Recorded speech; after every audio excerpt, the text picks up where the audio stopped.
اگر آپ کو خواب میں پاخانہ یا گندگی نظر آئے تو فوراً ہوشیار ہو جائے، کہیں آپ کو سمجھنے میں دیر نہ ہو جائے۔ السلام علیکم۔ آج جیسے ہی میں دفتر میں آتا ہوں تو سب سے پہلے تو لوبان کی اگربتیاں جلاتا ہوں، کیونکہ اس میں خوشبو بہت ہی عمدہ آتی ہے اور غیبی مخلوقات کے لیے یہ ایک غذا کا کام کرتی ہے۔ پھر میں خود بھی دھنی لیتا ہوں اور پورے روم میں بھی دھنی دیتا ہوں، کیونکہ عامل کے لیے خوشبو میں رہنا اور آس پاس کے ماحول کو بھی خوشبو گوار رکھنا یہ بھی ضروری ہوتا ہے۔ پھر قرآن کریم کی کچھ خاص صورتوں کی تلاوت کرتا ہوں، ان کا ورد کرتا ہوں، پھر کچھ پیشنٹ سے بات چیت کرتا ہوں، پھر ویڈیو کال پر ایک ایسے پیشنٹ کو دیکھتا ہوں کہ جن کے اوپر شدید جنات کا اثر تھا۔ آؤں گا تو جلد جاؤں گا، بول جلدی سے بول۔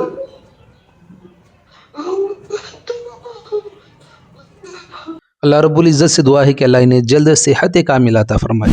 پھر ناشتے کا وقت ہوتا ہے تو ناشتے سے فارغ ہو جاتا ہوں، پھر نکل جاتا ہوں میں گولائی کی طرف۔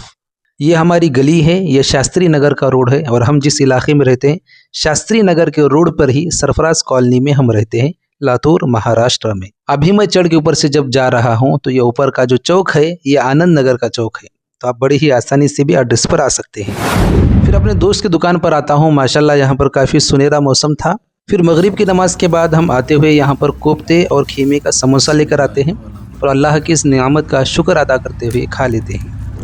پھر بچوں نے گھر آتے ہوئے جلیبی کھانے کی خواہش کی تھی تو گھر پر جاتے ہوئے جلیبی لے کر جاتا ہوں۔ آپ سبھی سے بھی یہ گزارش ہے کہ آپ اپنے گھر والوں پر خوب خرچ کیا کریں، کیونکہ گھر والوں پر خرچ کرنا بھی صدقہ ہے۔ تو جی ہاں دوستو، اگر آپ کو خواب میں گندگی، ٹوائلٹ یا پاخانہ نظر آئے تو یہ نہ سمجھے کہ میرے ساتھ اب کچھ برا ہونے والا ہے۔ خواب میں کچھ اور دکھتا ہے، حقیقت میں کچھ اور ہوتا ہے۔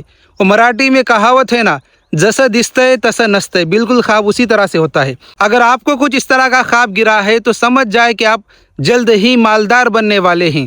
دنیا ملعون ہے، اس وجہ سے خواب میں آپ کو گندگی نظر آتی ہے۔ اس کے ساتھ ایک بڑی ذمہ داری آتی ہے، اگر آپ کو مال جمانا ہے تو مال کے ساتھ اعمال کرو، صدقہ، زکوٰۃ، خیرات کرو۔ انشاءاللہ آپ کا مال آپ کو نہ دنیا میں نقصان پہنچا پائے گا، نہ ہی آخرت میں۔